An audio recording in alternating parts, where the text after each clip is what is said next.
Judging in combat sports is absolutely broken. Recently, we have seen some pretty bad decisions, and it seems like every fight that goes the distance has one or a couple bad scorecards. One of these recent examples include, but is surely not limited to, the Lomachenko versus Devin Haney fight, in which I had a draw and most had a close Lomachenko win. However, all three judges had it for Devin Haney, with one judge giving Haney a 116-112 scorecard, which I doubt no one else watching this fight closely could relate to. Another example of a ridiculous scorecard in boxing was in the Ryan Garcia versus Gervonta Davis fight. Though this fight didn't end in a decision, the scorecards in this fight before the KO were simply outrageous. In the second round, where Gervonta Davis had first knocked down Ryan Garcia, two judges scored it a 10-9 round instead of the usual 10-8 for a knockdown, and one judge even scored it a 10-10 round, meaning had Tank not knocked down Ryan, this would have been scored a 10-8 round for Ryan. Basically, what the judges were implying with their scores was that even though Ryan Garcia got knocked down in this round, he did enough to essentially win the round besides that knockdown, making up for it with a couple 10-9 rounds, and in the eyes of one judge, was so dominant in this round besides the knockdown that it was a 10-10. The judging in this round was so weird in particular that I had to go back and see if Ryan had done good enough in this round to make up for being knocked down to justify a 10-9 or even a 10-10, and looking back at it, I just don't see it. Sure, Tank was clinching a lot in this round whenever Ryan put the pressure up, but it was not clinching out of desperation or being hurt. The clinching here was very much a tactical move, often also used by Floyd Mayweather to stop the offense of their opponent and give time to figure out their opponent. Ryan threw a lot in this round and moved forward, but rarely landed, and of course Gervonta Davis landed the biggest shot of this round. And though boxing has a reputation of corruption in the UFC world, recently Kai Kara-France versus Amir Albazi brought some controversy when Amir Albazi would win a split decision in a fight many thought Kai edged. Though the real controversy would show itself in the scorecards when it was revealed that Judge Chris Lee scored the fourth for Albazi despite a dominant round from Kai Kara-France, who had clearly landed more and better strikes in this round. So the big question is, why the bad judging? We can basically narrow down bad judging to one of two things: corruption or incompetence. Corruption is probably the go-to answer for why bad judging exists. In most of the examples I listed in the beginning of this video, there was a clear reason as to why judges may have scored the way they scored. Maybe judges scored fights to give the edge to the younger, rising star and push out the older, aging star and give way to bigger fights with that young fighter having the belt. You can check out this video I made with a boxing manager to see what goes behind closed doors in boxing, but whatever the case may be, there is usually a clear outcome that would make more money in the future, and there are clearly certain fighters that would make more money if they are to have the belt or be the champ.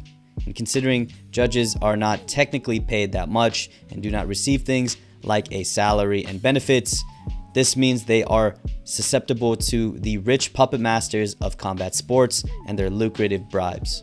And if we go onward, incompetence is also an equally viable reason as to why judging can be so bad. I was reading over how to be a judge in most states, and really, you just need to be licensed by an amateur fighting organization to be a judge, and though fighting experience is recommended by most states and organizations, no level of training or fighting experience is required. In an AMA on r/MMA, a supposed verified anonymous MMA judge answered questions from users, and one of the questions asked if they had competed in a combat sport, and the judge answered that they have never competed in a combat sport. So essentially, their only exposure to combat sports has just been watching. And I understand that there is a process for judges to go through that's not that easy, and it usually includes judging fights in parallel with official judges and their scorecards having to be practically identical to the official judges' scorecards, but I still don't think this is enough. I'd watched a lot of UFC, like a couple years of UFC, and still didn't really understand grappling until I started taking some classes, and now kind of have an understanding of what each fighter is trying to do on the ground and what position is considered winning, though I'm still far from being an expert, much less being able to judge it. And considering someone can become a combat sports judge in as little as 6 months by simply just watching the sport, in my opinion, is not enough to justify being able to score it. Things like rolling with punches to mask how truly damaging a shot is, or being comfortable and even dominant in traditionally losing positions such as being on the ropes in boxing or on your back in MMA, are some subtleties that I don't think most fans of combat sports can pick up without actually doing the sport. Though unfortunately, both corruption and incompetence can hide behind subjective scoring. Things like effective aggression or ring generalship in the debate between low quantity, high damaging shots versus high quantity, low damaging shots are extremely subjective and could be interpreted a number of different ways, and the way a certain judge that night interprets those rules can literally change the outcome of the fight. So with this much subjectivity and interpretation in the scoring criteria, we really can't know for certain if a judge is incompetent, corrupted, or simply has a different interpretation of those rules. And additionally, we will never know the answer because it feels like the judges themselves are hidden behind a veil of mystery. Gun to your head, could you name a combat sports judge and point out their face amongst a lineup? The answer is no. No, you can't. You're dead. Judges are briefly mentioned, usually in the beginning of the fight, though we rarely see their faces, know their background, or anything that would justify their judgment of an important fight. One trend I have been seeing in the combat sports world is the push for judges to be interviewed in a post-fight press conference. This especially gained traction when Israel Adesanya pushed for this when tweeting after his teammate Kai Kara-France lost his close fight with Amir Albazi. And this idea got me thinking, why hasn't this been done yet? Logically, shouldn't we as fans know how judges score fights? They're literally the most important part of the fight when it comes to a decision, and though we have the scoring criteria on paper technically, again, with that much subjectivity, we have no idea how a judge truly is reasoning their decisions. Another important person in the ring or octagon is the referee, and we practically know everything about the referee and their background. Both Big John McCarthy and Herb Dean are seasoned UFC referees, with Herb Dean even having professional experience as an MMA fighter. They are also routinely interviewed on podcasts and have explained their reasoning and decision making in the octagon. Herb Dean went on the Joe Rogan podcast and made some great insights on reffing, which included when refs should stand up fighters in UFC events, and even though many would consider the Robbie Lawler vs. Ben Askren fight a bad stoppage, he at least explained his reasoning and showed his side to the story.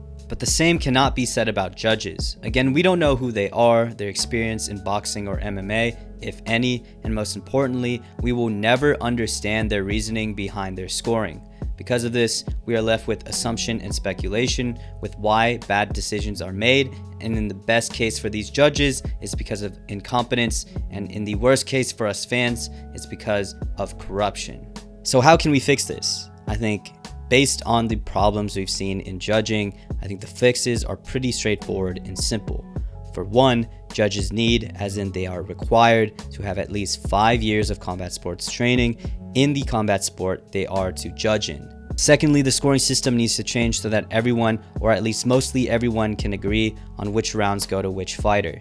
Again, I already made a video on scoring, but in summary, the scoring system needs to have less subjectivity. In my opinion, fighting comes down to hitting and not getting hit, or more specifically, you should be scored on how well you can dish out damage, while the ability to avoid damage intentionally by slipping, blocking, or parrying should also be scored. And finally, judges need to be interviewed after fights. This is by far the most important change to judging and also the most doable. Simply interviewing a judge can get insights on how they score fights and will force judges to be consistent in their judging or face public scrutiny. With an interview and their face in the public, judges now must have a justifiable and sound explanation for their reasoning, and again, this will force better judging. Though all of these changes are simple, straightforward, and doable, these changes will not likely happen because of corruption. If we go with the first reason as to why there is bad judging, which is the most probable one in my opinion, then things like subjective scoring metrics and the anonymization of judges make it easy to skew close or even obvious decisions for fighters that bring in more money. So what do you guys think? How can we improve judging? Is judging bad currently? And will these close and maybe robbery-like decisions ever go away? Let me know in the comments. And again, thank you for the support. Peace.